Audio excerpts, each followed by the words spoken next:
I had to go to the store and get a new can.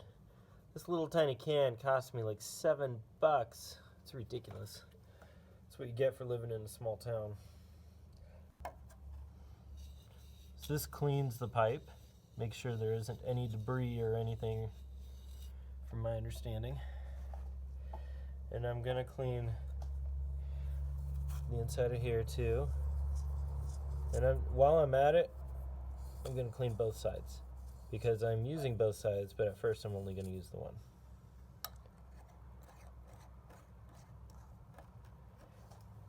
Now there's different kinds of cement. With ABS, use ABS cement. At least that's what I use. So give it a nice amount on both ends. And then the inside of the fittings are tapered, so you have to hold it in place for a little bit for it to really seal up. Otherwise it'll want to come out. Okay. This is my pipe cutter. It's hard to see because my phone is, but I use this for 1.5-inch pipe. Okay. So let's do a dry fitting.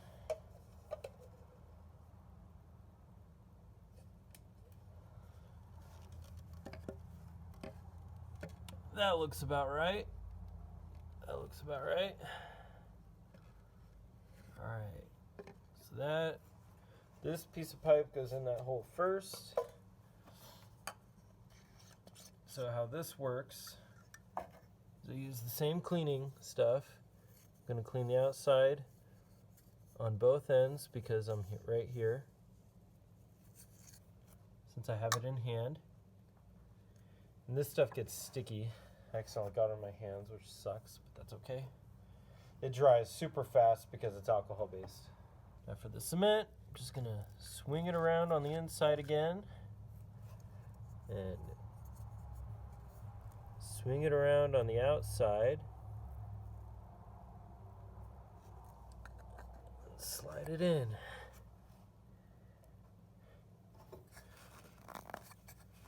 I push in and I twist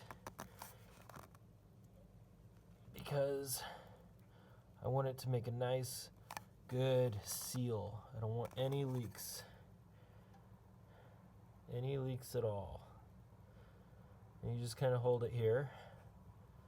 Now sometimes I'll swipe around it too, just to kind of clean it up a little bit. And yeah, it's set. So, like this.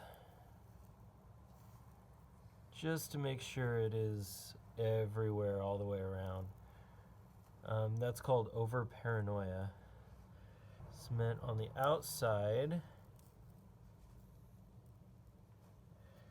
Cement on the inside, which I can't show you.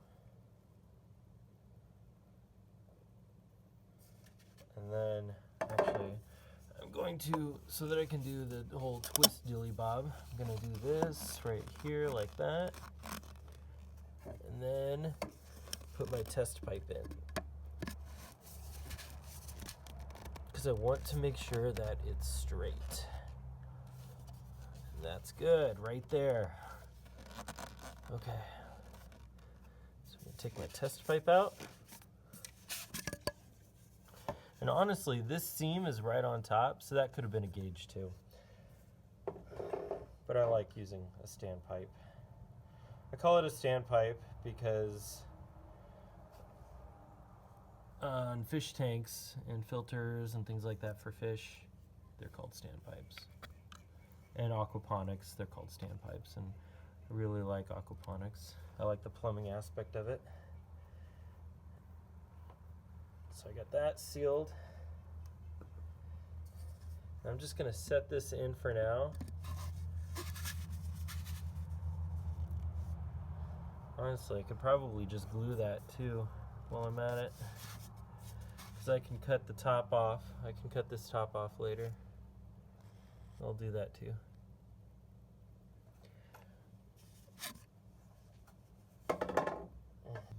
Cleaned.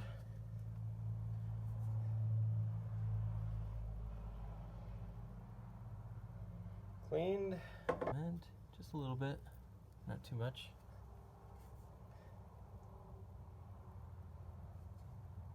Cement over here.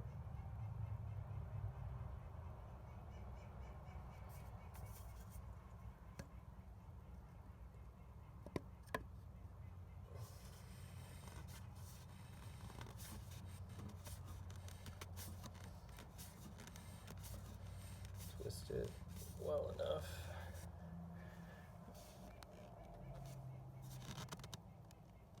There we are.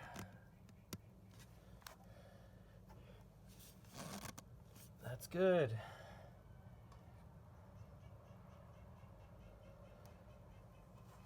And do a little once around on that.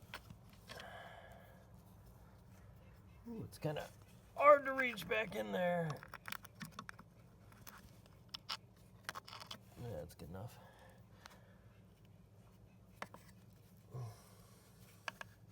That's good enough. Okay, so that's all straight. So you can kind of see how the angle of the pipe works.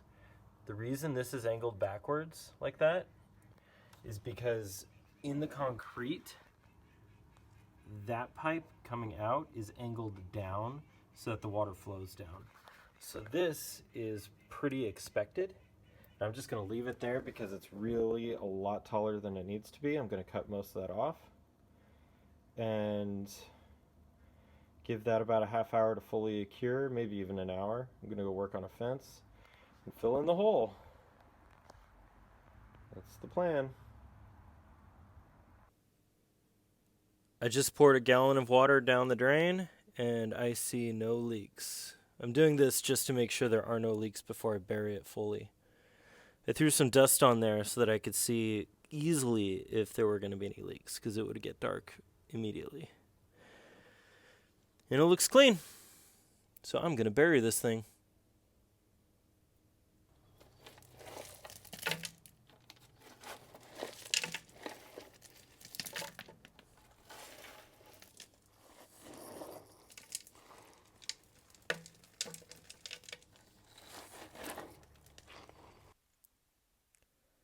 It's a little dusty, but it's in. The original goal, the pipe was sticking out right here, and I needed it to move here to be in line with this right here. Because this is the center of the tub, not right here randomly. And this is the end of the tub, so this goes up to the side drain, and the underneath drain is right here. Right here. So that should